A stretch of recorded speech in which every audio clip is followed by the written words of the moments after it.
एक school dropout लड़का जो 22 साल की उम्र में अपनी पहली गोली चला चुका था और 42 साल में एक पूरी कौम पर हुकूमत कर रहा था।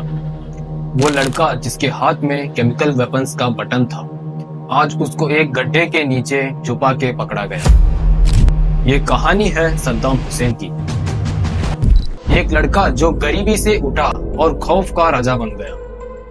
पावर, पॉलिटिक्स, दोस्ती, दुश्मनी और मौत, ये सब कुछ है इस रियल लाइफ थ्रिलर में। वीडियो को स्किप मत करना, आखिरी तक देखोगे तो समझ जाओ कैसे एक आदमी पूरी दुनिया के लिए नाइटमेयर बन गया। सद्दाम हुसैन का जन्म 28 अप्रैल 1937 को इराक के एक छोटे से गांव अल औजा में हुआ था, जो तिक्रित के पास। उसका बचपन काफी स्ट्रगल भरा था। जब वो पैदा हुआ, उसके पिता उसकी माँ को छोड़ के जा चुके थे। सद्दाम को बिना पिता के ही बड़ा होना पड़ा। उसकी माँ सुबह तल्फा भी मेंटली डिस्टर्ब थी। एक वक्त ऐसा भी आया जब उसने सद्दाम को मारने की भी कोशिश की थी। छोटी उम्र में ही सद्दाम को उसके मैटरनल अंकल खैरुल्लाह तल्फा ने अपने पास रख लिया। ये अंकल सद्दाम के लिए एक मेंटर और इंस्पायरेशन बन गए। खैरुल्लाह एक फार्मर आर्मी ऑफिसर थे और वो अरब नेशनलिज्म के स्ट्रॉन्ग सपोर्टर थे। उन्होंने ही सद्दाम के अंदर वेस्टर्न कंट्रीज के खिलाफ गुस्सा और अपने अरब कल्चर के लिए गर्व जगाया। सद्दाम ने स्कूल जाने की कोशिश की, लेकिन स्टडीज में वो एवरेज था। उसने बगदाद के एक लॉ स्कूल में एडमिशन लिया, लेकिन जल्द ही उसका इंटरेस्ट पॉलिटिक्स में शिफ्ट हो गया। उसने बाथ पार्टी ज्वाइन कर ली, जिसका एजेंडा था यूनाइटी, लिबर्टी, सोशलिज्म।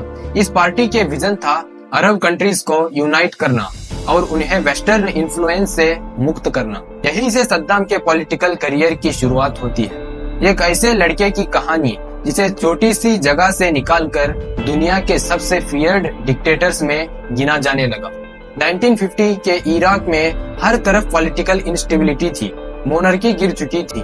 नए मिलिट्री लीडर्स पावर में आ चुके थे। देश एक नए डायरेक्शन में जा रहा था, लेकिन कंफ्यूजन और करप्शन भी बढ़ रहा था। इसी पॉलिटिकल हालचाल के बीच एक यंग सद्दाम हुसैन ने अपने सपने को शेप देना शुरू किया। सपना था इराक पे रोल करने का। सद्दाम ने ज्वाइन किया बाथ पार्टी, एक रिवोल्यूशनरी पॉलिटिकल पार्टी जिसका स्लोगन था यूनाइटी, लिबर्टी, सोशलिज्म। इस पार्टी का एम था पूरे अरब वर्ल्ड को एक करना, लोगों को वेस्टर्न इन्फ्लुएंस से आजाद करना और एक स्ट्रॉन्ग इंडिपेंडेंट अरब आइडेंटिटी बनानी।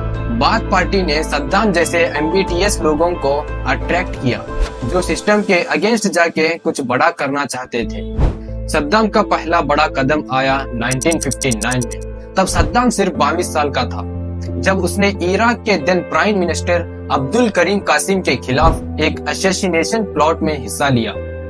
प्लान सिंपल था, कासिम का कॉन्वी जैसे ही निकले उस पे गोलियां चला दी जाए।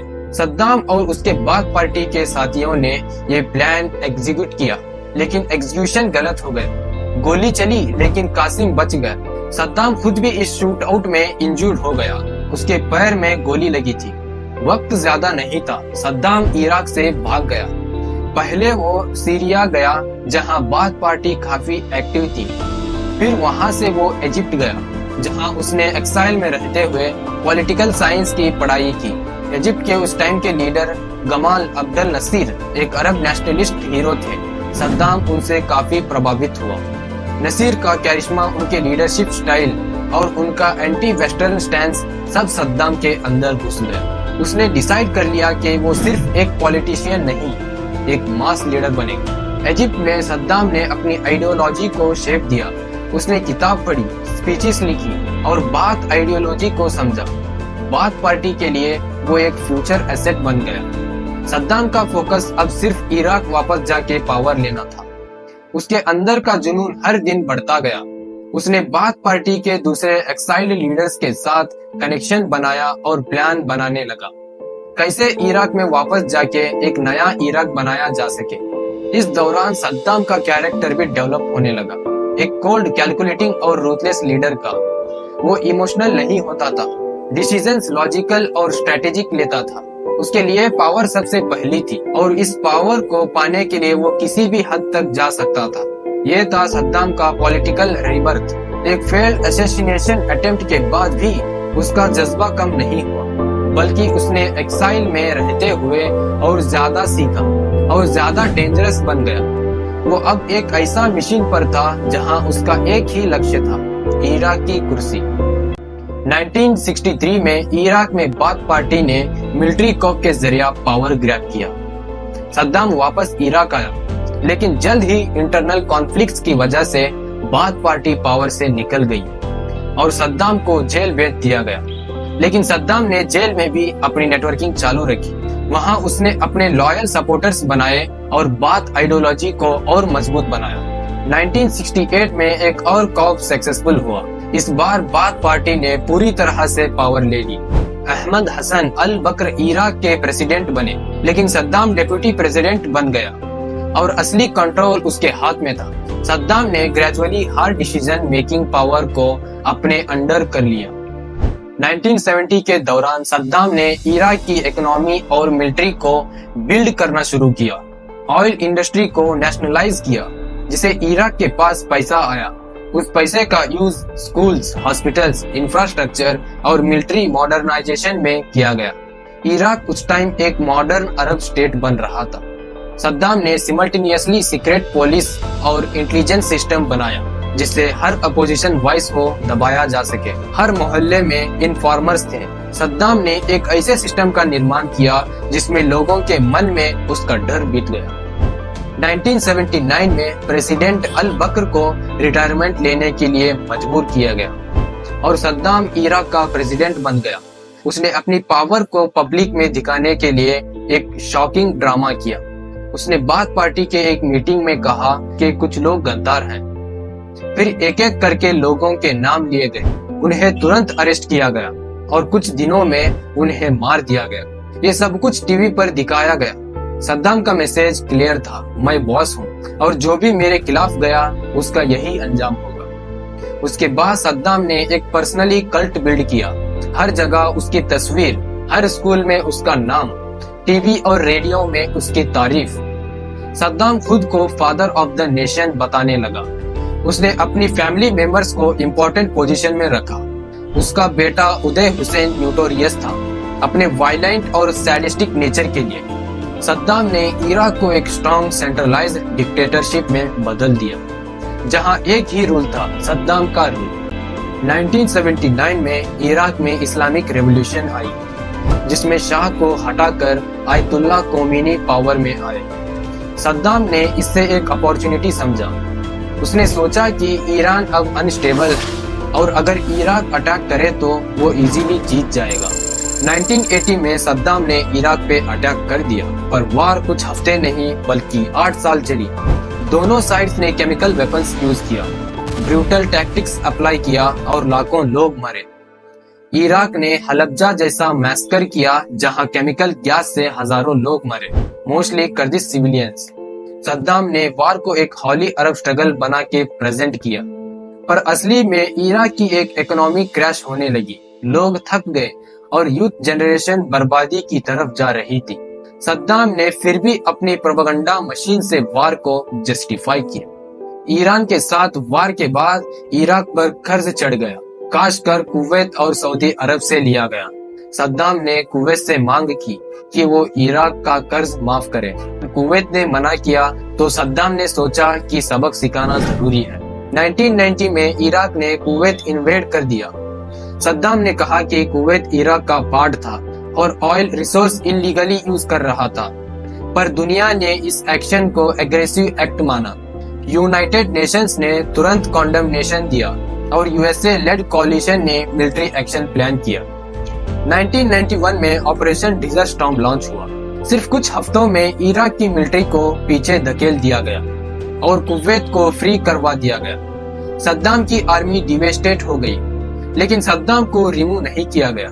वार के बाद इराक पर हैवी यूएन सैंक्शंस लग गए। इराक की इकोनॉमी कोलैप्स होने लगी। लोगों को खाना, दवाई और फ्यूल तक मिलना मुश्किल हो गया। सद्दाम ने फिर भी पावर नहीं छोड़ा। उसने मीडिया को कंट्रोल करके लोगों को बताया कि इराक ने मोरल विक्टोरी जीती है।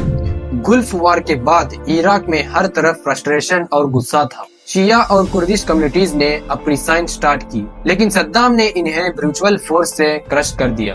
हेलीकॉप्टर्स और टैंक से सिविलियंस एरिया को टारगेट किया गया। थाउजेंड्स लोगों को मार दिया गया या डिसअपियर कर दिया गया। यूएन सैंक्शंस की वजह से इराक की इकोनॉमी पूरी तरह से कोलैप्स होने लगी। हॉस्पिटल में मेडिसिन नहीं थी, स्कूल्स बंद हो रहे थे और लोग भूख से मरने लगे। सद्दाम ने सैंक्शंस को वेस्ट की साजिश बताया और सिंपैथी गैदर करने की कोशिश की। उसने ऑयल फॉर फूड प्रोग्राम के थ्रू लिमिटेड रिलीफ अलाउ की, लेकिन इसमें भी करप्शन हुआ। सद्दाम और उसकी एलाइड फैमिली ने लग्जरीज कंटिन्यू की, जबकि आम लोग स्ट्रगल कर रहे थे। प्रोपेगेंडा कंटिन्यू रहा। सद्दाम को एक स्ट्रॉन्ग अरब हीरो दिखाया गया जो वेस्ट के अगेंस्ट स्टैंड ले रहा था, पर असल में सद्दाम को कंट्रोल सिर्फ फियर और सुप्रेशन से बनाया रखा गया। 9/11 के बाद अमेरिका ने मिडिल ईस्ट पे ज्यादा फोकस किया। जॉर्ज डब्ल्यू बुश एडमिनिस्ट्रेशन ने क्लाइम किया कि सद्दाम के पास वेपन्स ऑफ मास डिस्ट्रक्शन है, WMDS, और वो अल कायदा जैसे टेररिस्ट ग्रुप को सपोर्ट करता है। 2003 में यूएस लेड कोलिशन ने इराक इन्वेड कर दिया। ऑपरेशन इराकी फ्रीडम लॉन्च हुआ। सद्दाम की मिलिट्री ज्यादा रेजिस्टेंस नहीं दे पाई और कुछ दिनों में बगदाद फॉल कर गया। सद्दाम छुप गया, कभी एक सेफ हाउस, कभी एक बंकर में। दिसंबर 2003 में सद्दाम को तिर्कित के पास एक स्पाइडर होल में छुपा हुआ पकड़ा गया।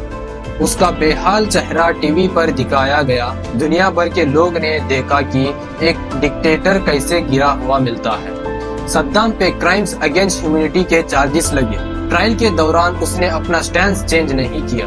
वो अपने को इराक का लीगल प्रेसिडेंट बताता रहा और कोर्ट को इलेजिटिमेट बोलता रहा। पर जब एविडेंस सामने आए, मैसैक्र्स, टॉर्चर, डिसअपीयरेंस, तो कोर्ट ने उसे गिल्टी डिक्लेयर किया। 30 दिसंबर 2006 को सद्दाम को फांसी दी गई। एक्सक्यूशन का वीडियो लीक हो गया, जिसमें सद्दाम के आखिरी मोमेंट्स रिकॉर्ड थे। कुछ लोग उस वीडियो को जस्टिस का मोमेंट मानते हैं, कुछ उससे रिवेंज कहते हैं। सद्दाम की लेगेसी कॉम्प्लेक्स है। एक तरफ लोग कहते हैं उसने इराक को मॉडर्न बनाया, इंफ्रास्ट्रक्चर डेवलप किया। दूसरी तरफ उसने अपने लोगों के साथ जुल्म किया, फ्रीडम छीन ली और मास किलिंग्स की। आखिरी में सद्दाम हुसैन का डाउनफॉल एक लेसन है। जब एक इंसान एब्सोल्यूट पावर ले लेता है और किसी से अकाउंटेबिलिटी नहीं होती, तो अंजाम हमेशा ट्रेजिक होता है। तो मिलते हैं नेक्स्ट वीडियो में। शेयर करो इस वीडियो को और कमेंट करो, लाइक करो, सब्सक्राइब करो। मिलते हैं नेक्स्ट वीडियो में।